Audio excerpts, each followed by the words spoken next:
इंसानियत जितनी हो, मानवता जितनी हो दिखानी चाहिए, लेकिन इसका यह मतलब नहीं है कि उनके त्योहारों में आप शिरकत करेंगे और आपके त्योहारों में वो उनको आप मुबारकबाद देंगे। इस हद तक शरीयत इजाजत नहीं देती है। या अय्युहल्लज़ीना आमनू उदखुलू फिस्सिल्मि काफ़ा, ईमान वालो तुम इस्लाम के अंदर पूरे के पूरे दाखिल हो जाओ। हमें इस्लाम के अंदर पूरे के पूरे दाखिल होना है। हमें आधा अधूरा नहीं, हमारा उठना, हमारा बैठना, हमारा लेटना, हमारा जागना, हमारा खाना, हमारा पीना, हमारा सोना सब इस्लामी होना चाहिए। जब हम सुबह उठे तो हमारी जबान से इस्लामी जुमला निकल रहा हो, अल्हम्दुलिल्लाहिल्लज़ी अहयाना बअदा मा अमातना व इलैहिन नुशूर। जब हम किसी से मिले तो हमारी जबान से इस्लामी जुमले निकल रहे हो, अस्सलामु अलैकुम व रहमतुल्लाह। जब हम किसी से मुसाफा कर रहे हो और खैरियत पूछ रहे हो तो हमारी जबान से निकलना चाहिए अल्हम्दुलिल्लाह। जब हमें छींक आए तो हमारा रहन सहन ये होना चाहिए कि हमारी जबान से निकल रहा हो अल्हम्दुलिल्लाह। जब हम किसी ऊंची जगह पर लिफ्ट पर चढ़ रहे हो या छत पर चढ़ रहे हो, सीढ़ियों से ऊपर जा रहे हो, तो उस वक्त हमारी जबान से जुमले निकल रहे हो, अल्लाहु अकबर, अल्लाहु अकबर। जब हम लिफ्ट से नीचे आ रहे हो या हवाई जहाज लैंड कर रहा हो नीचे उतर रहा हो, या हम पहाड़ से नीचे उतर रहे हो या अपने घर की छत से नीचे की मंजिल पर आ रहे हो, तो हमारी जबान से ये इस्लामी जुमला निकलना चाहिए, सुबहान अल्लाह, सुबहान अल्लाह। जब हम लैट्रीन में जा रहे हो तो हमारी जबान से दुआ निकलनी चाहिए, अल्लाहुम्मा इन्नी औज़ु बिका मिनल खुबुसी वल खबाइस। जब हम खाना खाने बैठ रहे हो हमारी जबान से दुआ निकलनी चाहिए, बिस्मिल्लाहि व अला बरकतिल्लाह। जब हम खाना खाकर फारिग हो जाएं तो हमारी जबान से जुमला निकलना चाहिए, अल्हम्दुलिल्लाह। अल्लाह की हम्द व सना। मस्जिद में जाएं तो अल्लाह का नाम लिया जाए, मस्जिद से निकले तो अल्लाह का नाम लिया जाए, माँ बाप से मिले तो अल्लाह का नाम लिया जाए, घर में जाएं तो सलाम करके जाएं, अपने बच्चों को सलाम करवाने की आदत डालें, अपने बच्चों को इस्लामी माहौल दें, अपनी बीवी को इस्लामी माहौल दें। उठना बैठना लेटना सोना जागना खाना पीना सब इस्लामी हो। जब बिस्तर पे सोने जाएं तो दुआ पढ़ें, अल्लाहुम्मा बिस्मिका अमूतु व अहया। साथ में ये दुआ भी पढ़ लो, 10 बार सुबहान, 33 बार सुबहान अल्लाह, 33 बार अल्हम्दुलिल्लाह, 34 बार अल्लाहु अकबर। ये दुआ जो आदमी पढ़कर सोता है तो अल्लाह ताला एक फरिश्ता मुसल्लत कर देता है, वो उसकी हिफाजत करता है रात भर। तब हम इस्लाम के अंदर पूरे के पूरे दाखिल होंगे। कोई गुनाह के करीब हम पहुंच गए, उस वक्त अल्लाह का खौफ हमारे दिमाग में होना चाहिए। दुनिया की कोई ताकत हमें देख रही हो या ना देख रही हो, लेकिन अल्लाह तो हमें देख रहा है। मेरे भाइयों, उस गुनाह से हम दूर हो जाएं, तब है इस्लाम के अंदर पूरे के पूरे दाखिल। वरना वही समझा जाएगा बिजली के खंबे पर आम के पेड़ के चंद पत्ते चिपक गए हैं, हमारी बॉडी पर चंद दीनी काम हो गए हैं, लेकिन हम जड़ से मुसलमान नहीं है, हम अपनी बुनियाद से मुसलमान नहीं है, हम अपने रहन सहन से मुसलमान नहीं है। और यहाँ हमें बुनियादी तौर पर मुसलमान बनना है और इस्लाम के अंदर हमारा रहन सहन ऐसा होना चाहिए, इस्लाम के अंदर हम ऐसे घुल जाएं, इस्लाम के अंदर ऐसे दाखिल हो जाएं। मिसाल दे रहा हूं, जरा सुनिए। पानी का एक गिलास है, जग है हमारे पास, लोटा पानी का एक जग है, और एक पत्थर है हमारे हाथ में। इस पत्थर को पानी में डाल दिया और रख दिया। 2 दिन के बाद आप देखेंगे तो पानी में वो पत्थर पड़ा हुआ नजर आएगा। आप चाहें तो हाथ डालकर पत्थर को निकाल सकते हैं और बाहर फेंक सकते हैं। पानी में आपने एक पत्थर डाला, 2 दिन के बाद आपने उसको निकाल दिया, इसका मतलब क्या हुआ? इसका मतलब यह हुआ कि पानी ने पत्थर को कबूल नहीं किया और पत्थर ने पानी को भी कबूल नहीं किया। जब तक डला था, जब चाहा उस पत्थर को पानी से बाहर निकाल के फेंक दिया। ऐसा हमारा इस्लाम से ताल्लुक नहीं होना चाहिए। कि जब चाहो तब घुस जाएं और जब चाहे कोई हमें इस्लाम से बाहर निकाल कर फेंक दे। ऐसा नहीं होना चाहिए। इस्लाम के साथ हमारा ताल्लुक। जरजीत साहब के पास पानी का एक जग है। आपके यहां जर्दा बनता है? जर्दा, अरे वो मीठा चावल होता है, इधर नहीं बनता है, हम लोगों के यहाँ बनता है।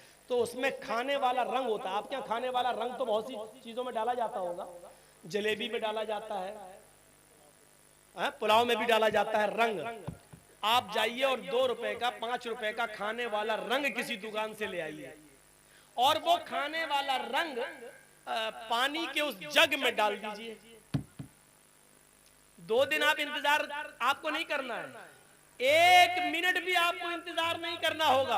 आप थोड़ी ही देर में देखेंगे जैसे ही वो लाल या पीला रंग पानी में गया और पानी को पूरा का पूरा लाल कर दिया या पीला कर दिया। जो रंग पानी में डाला गया पानी उसी रंग में रंग गया। अब आप रंग को पानी से अलग करिए, हो जाएगा?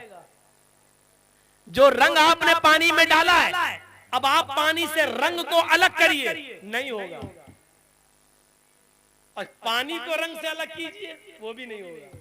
न रंग पानी से अलग हो सकता है, न पानी रंग से अलग हो सकता है। दोनों ऐसे घुल गए हैं, ऐसे मिल गए हैं कि न पानी रंग को छोड़ता है और न रंग पानी को छोड़ता है। ये होना चाहिए हमारा इस्लाम के साथ घुलना, ये होना चाहिए हमारा इस्लाम के साथ ताल्लुक। जब हम इस्लाम में आ गए, मुसलमान बन गए, तो हमारी जान चली जाए न तो इस्लाम हमसे निकले न हम इस्लाम से निकले।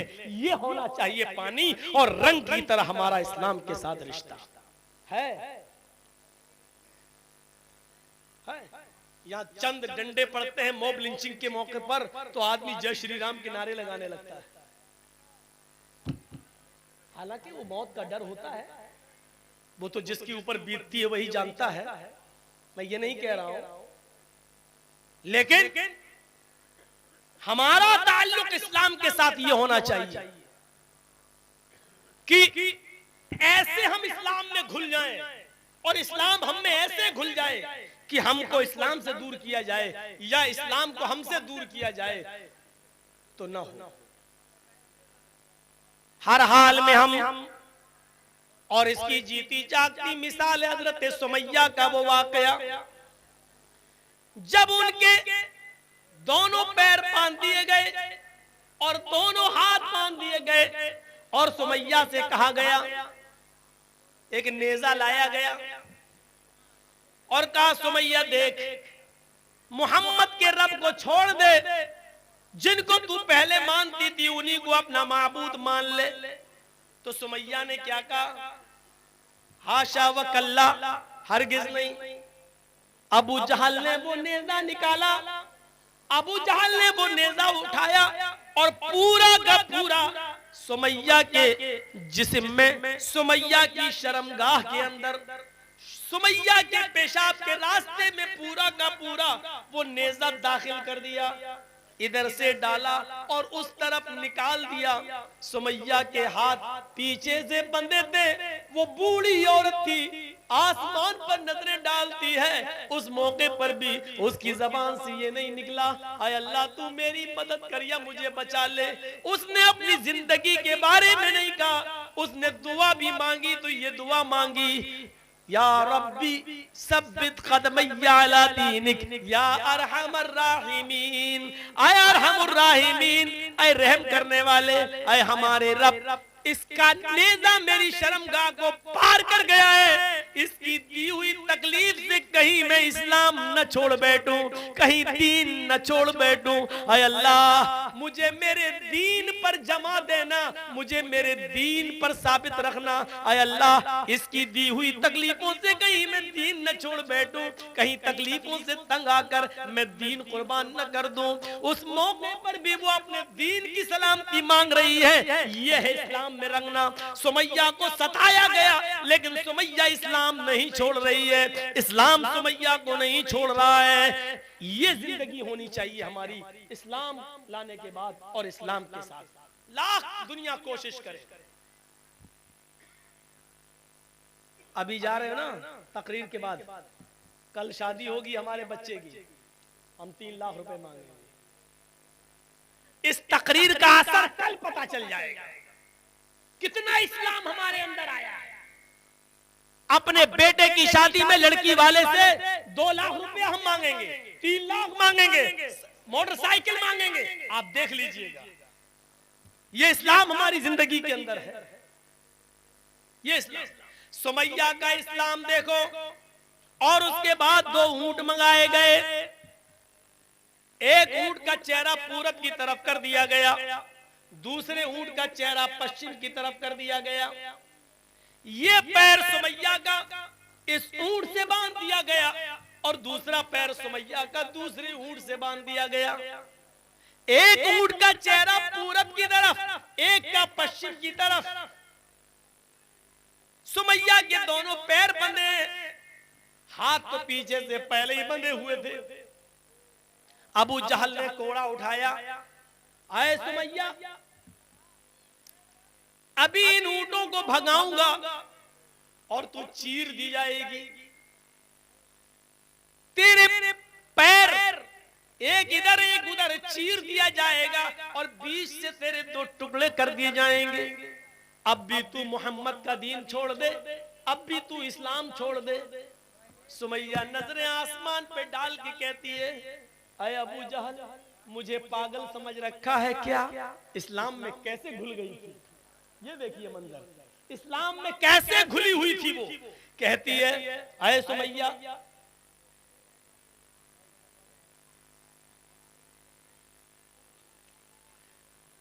सुमैया का हाल देखिए, कैसे घुली हुई थी वो इस्लाम के अंदर, कैसे, कितनी इस्लाम के अंदर, इस्लाम उसके घर, उसके दिल में घर कर गया था। सुमैया क्या कहती है, अय अबू जहल, वो देख। अबू जहल ने कहा, क्या? कहा तुझे नहीं दिख रहा है? कहा नहीं। अरे वो जन्नत है, जन्नत। आय अबू जहल, क्या जन्नत देखकर भी कोई पलट सकता है? अय अबू जहल, जो जन्नत मैं देख रही हूं और जिस जन्नत की खुशबू मेरी नाक तक आ रही है, उसको तू महसूस नहीं कर रहा है, वो तेरी नाक तक नहीं आ रही है। आय अबू जहल, कोड़ा तेरे हाथ में, जल्दी मार। अबू जहल कहता है, सुमैया, तुझे अपनी मौत का डर नहीं है?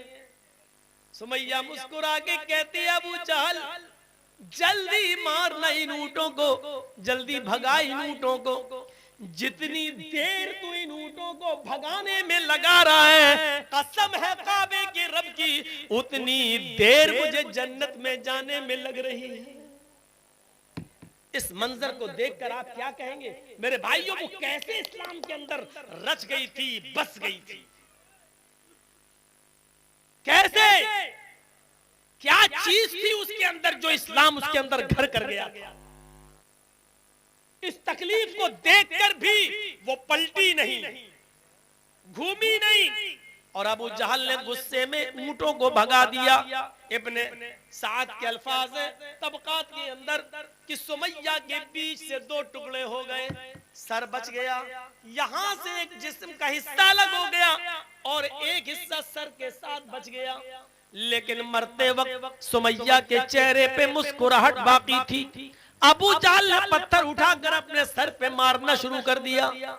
लोगों ने कहा, ये क्या कर रहे हो, पागल हो गए हो? कहता, हाँ मैं पागल हो गया हूं। सुमैया का सब कुछ छीना, उसकी जान तक छीनी, उसको मौत के घाट भी उतारा, लेकिन फिर भी सुमैया जीत गई, मैं हार गया। मरते वक्त भी मुस्कुरा रही है, देखो मुझे चिढ़ा रही है। मरते वक्त भी वो बिल्कुल बिल्कुल बस मुर्दा नहीं हुई, मरते वक्त भी हंसते हुए मरी। उसने तो मुझे ललकार दिया है, अपनी जान हंसते हुए दे दी है। दुनिया क्या कहेगी? आने वाले दिनों में मैंने जुल्म भी किया तो एक बूढ़ी औरत के ऊपर जुल्म किया। मैंने जिस बूढ़ी औरत पे जुल्म किया, अबू जहल उसकी हंसी और उसकी मुस्कुराहट भी नहीं छीन सका। मेरे प्यारे साथियों, ये ईमान था जो सुमैया के अंदर, ये इस्लाम था जो सुमैया के अंदर घुल गया था। एक आज हमारा इस्लाम है जो जलसों के बाद अभी पता चल जाएगा, यहां से निकलेंगे और जाएंगे उसी वक्त हमें पता चल जाएगा कि हमारा इस्लाम क्या है। मेरे प्यारे साथियों, उदखुलू फिस्सिल्मी काफ़ा, जब इस्लाम के अंदर दाखिल हुए ही हो तो पूरे के पूरे दाखिल हो जाओ।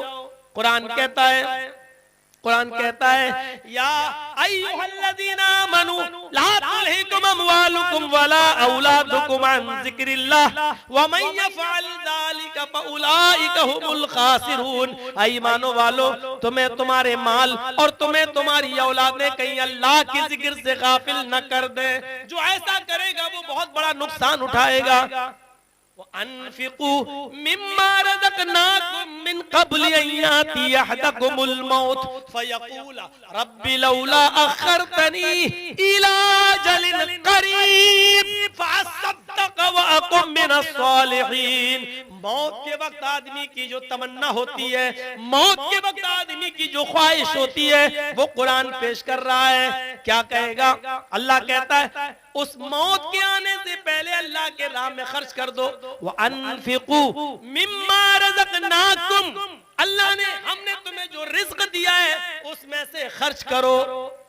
उस मौत के आने से पहले अय्याती अहदकुमुल मौत, उस मौत के आने से पहले कि जब तुम में से किसी को आए फयकूल, और उस वक्त जब फरिश्ते को वो अपनी आंखों से देख ले कि ये मेरी रूह कब्ज करने आया तो चीख पड़े फ़असद्दक़ व अकुम मिनस सालिहीन, मुझे थोड़ी सी मोहलत और मिल जाती, मैं सदका और खैरात कर लेता। लौला अखरतनी इला अजलिन करीब, मुझे थोड़ी सी मोहलत मिल जाए, 1 घंटे का टाइम दे दे ऐ मलकुल मौत, 1 घंटे का टाइम दे दे, मैं आईसीआईसी बैंक तक जाऊंगा, मैं स्टेट बैंक तक जाऊंगा, मेरे पास 1 करोड़ रुपया रखा है, 50 लाख अपनी औलाद को देता हूँ, 50 लाख अल्लाह की राह में खर्च कर देता हूँ, मुझे 1 दिन की मोहलत दे दे, जमीन के फला फला कोने में हमारा माल गड़ा है, उसको निकाल कर हम राह खुदा में हम खर्च कर देते हैं, थोड़ी सी मोहलत दे दे, सदका करने का टाइम दे दे, खैरात करने का टाइम दे दे, मदरसों में ज़कात देने का टाइम दे दे, 1 दिन की मोहलत दे दे, 2 दिन की मोहलत दे दे, ताकि मैं सदका और खैरात कर लूं, मरते वक्त आखिरी वक्त में मैं नेक लोगों में हो जाऊं। आवाज आएगी नहीं नहीं, हरगिज मोहलत नहीं दी जाएगी।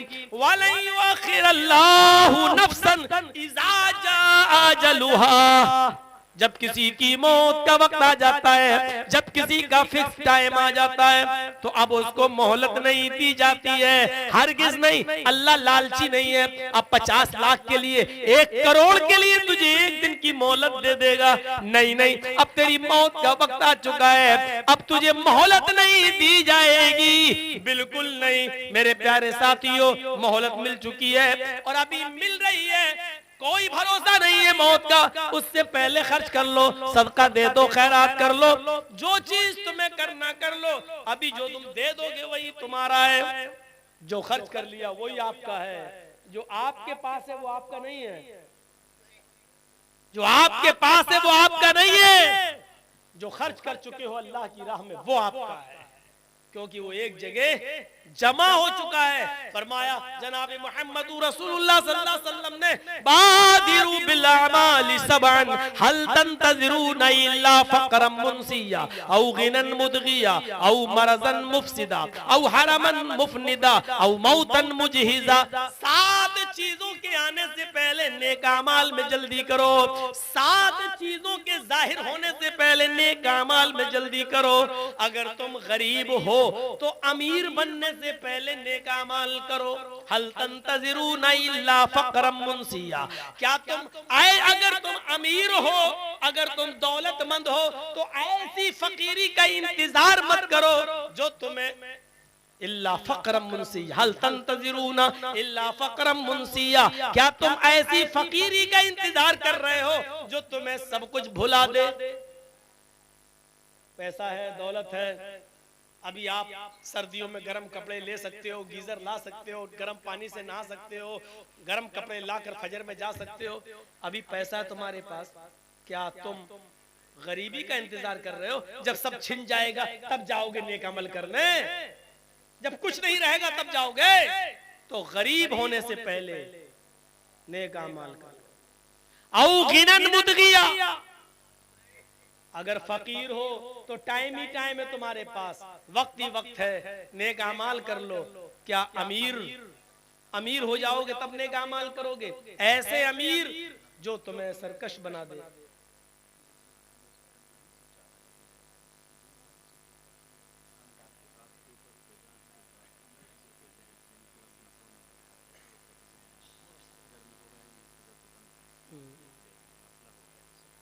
तो क्या करें?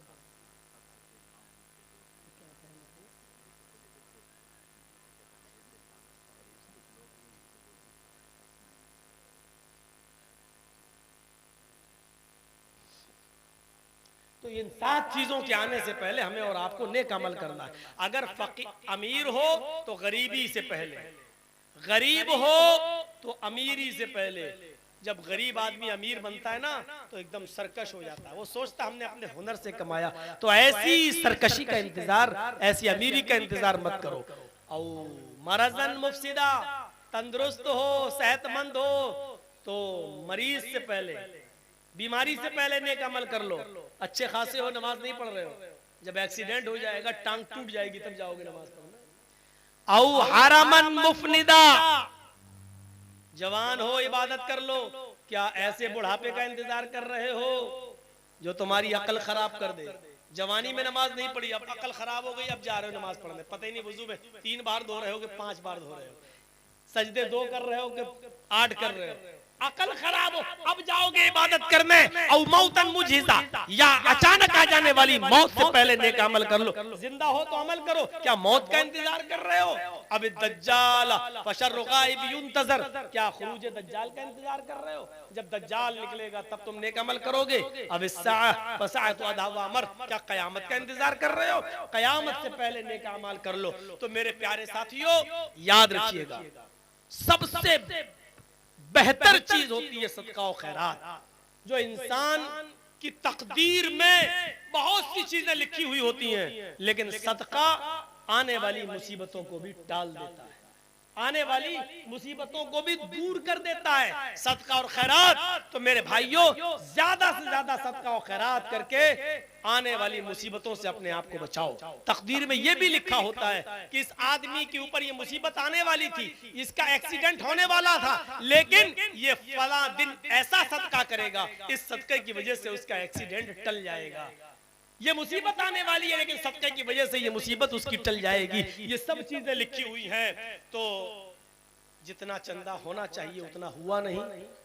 मैं आपके दरमियान कुछ लोगों को भेजूंगा, और अभी कुछ लोग चले जाएं चादर लेकर। कम से कम आप लोगों से मेरी गुजारिश है, और इस्लाम के बारे में तकरीर सुन रहे हो, आपने दूसरों के कहने पर जो दिया है, लेकिन मुझसे मोहब्बत कितनी है आपको, और मेरे कहने पर आप कितना देते हैं, एक बार झोला देखना है। आप चादर लेके भेजिए। आपके दरमियान कुछ लोग बच्चे आएंगे, चादर देकर भेज रहे हैं। आप लोग बैठे रहे, अभी तकरीर जारी रहेगी इंशाल्लाह। और मैं चंद अहबाब का नाम लेता हूं, जिसका नाम इससे पहले भी लिया जा चुका है। मैं हमारे हर दिल अजीज अब्दुल सुभान साहब से गुजारिश करूंगा, हमारे इसी डाइस पर यानी स्टेज पर ही मौजूद हैं। आप मौलाना जर्जी साहब से मुलाकात करें और अपना खुसूसी ताउन जो आप देना चाह रहे हैं, लिखाना चाह रहे हैं, आप पेश करें। इसी तरह मैं फजीलतुल शेख मौलाना जर्जी साहब के हर दिल अजीज चहेते डॉक्टर आलमगीर साहब से गुजारिश करता हूं कि आप अपने ताउन फजीलतुल शेख जर्जी साहब के हाथ में दें। इसी तरह मैं जनाब शरीफुल हक बालूगोला से गुजारिश करूंगा, आप स्टेज पर थे, अभी जहां भी हैं आपसे गुजारिश आप स्टेज में आए। इसी तरह हमारे पूर्व मुखिया सदाकत अली साहब से भी गुजारिश करता हूं कि आप स्टेज में आए। इसी तरह हाजी खलीलुर रहमान साहब और जितने भी गांव के मास्टर हजरात हैं, तमाम से गुजारिश करता हूं कि आप वक्त के नजाकत को देखें, वक्त बहुत ही कम है। आपसे गुजारिश बेला ताखीर आप अपने कीमती ताउन फजीलतुल शेख मौलाना जर्जी साहब के हाथ में देकर सवाब दारैन हासिल करें। तो मैं अर्ज ये कर रहा था कि इन 7 चीजों के आने से पहले हमें नेक अमाल करना चाहिए। मौजू मेरा है इस्लाम के अंदर पूरे के पूरे दाखिल हो जाओ। तो आज मैंने जो मिसालें दी हैं आपको कि हमें फायदा हो या ना हो, हमें कानून को पर अमल करना है जो कुरान ने और हदीस ने बना दिया, जो मोहम्मद रसूलुल्लाह ने हमें दिया। दूसरी चीज हमने ये बताई कि चंद पत्ते बिजली के खंबे पर अगर गिर जाएं तो बिजली का खंबा आम का पेड़ नहीं हो सकता। उसी तरीके से चंद इबादतें कर लेने की वजह से हम पूरे मुसलमान नहीं हो सकते हैं। हमें पूरे के पूरे मुसलमान होना है और इस्लाम के अंदर हमें पूरा का पूरा दाखिल होना है। और तीसरी चीज हमने ये बताई, इस्लाम के अंदर हम ऐसे घुल जाएं जैसे पानी के अंदर रंग घुल जाता है, फिर रंग को पानी से निकाला जाए या पानी को रंग से निकाला जाए, तो दोनों एक दूसरे से अलग नहीं हो सकते हैं। इसी तरीके से इस्लाम हमसे निकाला जाए या हमसे इस्लाम को दूर किया जाए तो हमारी जान चली जाए, लेकिन इस्लाम हमसे न जाए। तो ये चीज हमारे अंदर होनी चाहिए। इस्लाम अपनी बहुत सी खूबियों की वजह से मशहूर है जो दूसरे मज़ाहिब के अंदर नहीं है। आप देखिए, इस्लाम हमें बराबरी का सबक देता है, इस्लाम हमें मसावात का दर्स देता है। आप दुनिया के किसी भी जगह चले जाइए, यहां तक के मंदिरों में भी चले जाइए, तो वहां पर पहले ब्राह्मण आएगा, फिर क्षत्रिय आएगा, फिर वैश्य आएगा, फिर शूद्र आएगा। एक साथ पूजा करने की ब्राह्मण और शूद्र एक साथ पूजा नहीं कर सकता है। आप किसी भी मंदिर का आप जायजा लेकर देख लीजिए। ट्रेन में आप चले जाइए, आपकी अपनी सीट, लेकिन ऐसे बहुत से लोग मिल जाएंगे जो आपको आपकी सीट से उठा देंगे। चलिए हटो, हम बैठेंगे, जबरदस्ती घुस जाएंगे। इस स्टेज पर भी आप किसी को भी उठा सकते हैं और किसी को भी बिठा सकते हैं, लेकिन मसावात का दर्स इस्लाम ने ऐसे दिया है कि अगर आप मस्जिद में नमाज पढ़ने के लिए गए और आप बहुत गरीब हैं, लेकिन आप अगली सफ में अगर बैठ गए और अगली सफ भर गई, तो आपको इस मुल्क का बादशाह अगर मुसलमान हो जाए या सऊदी अरब का बादशाह जो मुसलमान है, अगर वो भी जाए तो अगली सफ से किसी गरीब को अगर हटाना चाहे तो बादशाह का बाप भी उसको अगली सफ से नहीं हटा सकता है। उस गरीब आदमी को जो अगली सफ में बैठ गया है उसको कोई नहीं हटा सकता है। अब बादशाह को जहां जगह मिलेगी वहीं उसको नमाज पढ़ना पड़ेगी। ये इस्लाम ने हक दिया है।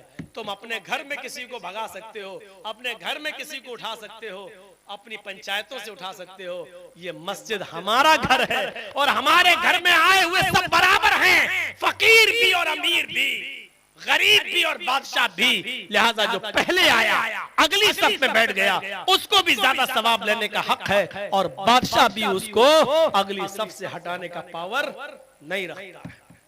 ये मसावात का दर्स अगर मिलेगा तो इस्लाम के अंदर मिलेगा।